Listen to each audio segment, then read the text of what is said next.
This is Katy Joy Freeman with rawpeople.com, and I'm going to be showing you how to make a delicious raw scone today. I was very excited when I created this recipe because I used to eat scones. I had lived in England for a while when I was in college many years ago, and I did enjoy a scone at high tea time with the clotted cream, but that's not something I do to myself at this point in my life, but it's nice to know that there's an alternative if I want one. So this is what they're going to be looking like, and I'm going to show you how to make them. These are apple walnut scones, and I think that you could make any variety of this if you want. Once you have the batter down, you could do cranberries, since it's, you know, the holiday season. You could do lemon scones.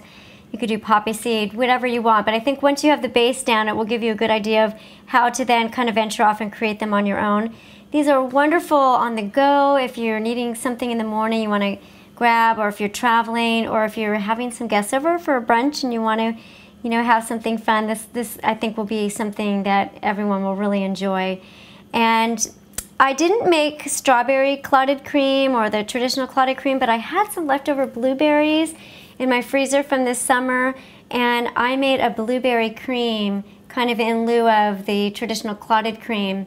And this recipe I will not be making with you today, but if you go on to rawpeople.com and go under the breakfast category, you will find the scones, and below the scones I will go ahead and give you the blueberry cream, unclotted cream recipe to go with them. So look for that on the side. I just, this is a little bit of a lengthier recipe, so I'll just be doing the scones today. Okay, so the first thing that you need to make your batter is some raw steel-cut oats that you have soaked overnight and then drained. They have been my new fun discovery. I've been making lots of things with them. Check out the persimmons and cream oatmeal recipe that I created as well, and you'll find lots of ways to use these. So we are going to need a food processor, and I have put 1 cup of the steel-cut oats in here that have been soaked. I'm not going to go over the exact measurements of everything because you will find this on the recipe listed on the site. And to go in with the batter as well, we are going to use some dates. And these dates are medjool dates. There's about 6 of them that I have soaked to get them softer, and I've pitted them and then kind of cut them into big chunks. So that's going to just go right in here for step number 1 to make our batter. And what you're going to do, oh, the other thing is that we're going to add in some, get our omega-3s in here. This is ground up golden flaxseed. And so we're going to put some of that in here. This is about 1/2 cup. I'm just going to sprinkle that in to our mixture. And I'm going to place the top on. And I'm going to pulse this a couple times, and then I'm going to let it run until it starts sticking together. Let that run for probably about 40 seconds, and you'll notice that the consistency is just that it's clumped together, and it will look like this. You'll still pretty much see a lot of the oats there and everything, so it's not a smooth texture at this point. Then what we're going to do is we're going to add in a ripe banana. This is 1 medium ripe banana. And I have, this is a mixture of some shredded coconut, there's some cinnamon in here, and some Himalayan pink crystal salt. And I've already mixed this together just for convenience. And again, the measurements are on the side. So I'm just going to put this in here. Okay. And I'm going to then blend this back up again so it becomes kind of a nice batter. Now traditionally scones are quite stout, you know, they are a bit heavier, and so this batter is going to be a bit thick. And if you want it a little bit lighter, you can feel free to add a little water in, things like that, but it's coming along nicely. It's looking a bit more blended. I'm going to go for it a little bit more to get it a bit more smoothed out.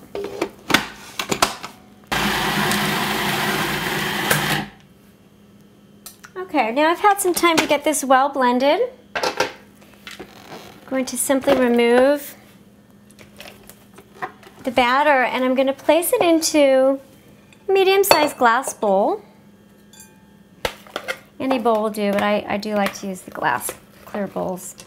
And you're just going to scoop your batter. Again, this will be a pretty thick batter. And you can play with the consistency. I don't know why, but it seems like every time I make something, it turns out a little bit different. One of the things that is nice to use is when you're soaking the dates, and you want to soak the dates probably for at least a couple hours to get them nice and soft. And you can use a little of the water from the date soak, because that will have a nice flavor to it. I'm just going to get all this batter out, my little blade out here, get everything off. And this is already smelling really great with the cinnamon and everything in there. Now, if you don't have a dehydrator yet, I really encourage you to start looking into investing in one, because it really does help in the winter months when you want something a little heartier. And that's why I am going over a nice breakfast or brunch option today, because some people who live in the colder climates want an alternative to having the juice and the green smoothies for breakfast, and something a little more to it. And this is just a wonderful option for you. Now, after you have your base batter, what I've done is I have some shredded coconut, I have some currants, some walnuts, some apple, and I've mixed that all together, just mostly for convenience sake. You could add these in one at a time when you're making it. And you want to just lightly start folding all of this in. I might do half to start, just to get it mixed in, and just start kind of folding this in. Now, again, feel free at this point, after you've made the batter, you could add, again, like cranberries. I'm really on my persimmon kick right now, so you could add some fresh persimmons in here chopped up. You could add some lemon to this, and then maybe do some lemon zest and some poppy seeds and make some lemon poppy seed. Really, the sky's the limit. Just have a lot of fun and put whatever fruits in here that you enjoy. You could do banana or mango, really anything you want. So again, it's a pretty thick batter, as you can see. And if there's something that you don't like in the recipe, like if you're not particularly fond of coconut or currants, feel free to just omit it. And in the batter, if you don't want the coconut in there at all, you could just maybe use a little more flaxseed or a little more of the oats. But I think even if you just took it out, it would be fine.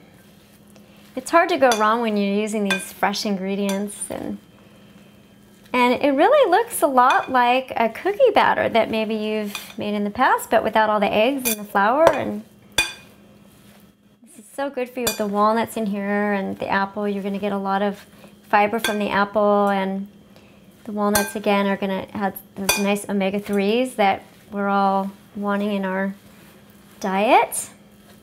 Okay, so once you have this mixed up, what you're going to do, I think there's a little salt in there too, but again, all of the ingredients are listed on the site in the recipe, so I have it there for you. You're going to take your dehydrator sheet, okay, and you're just going to use the mesh tray.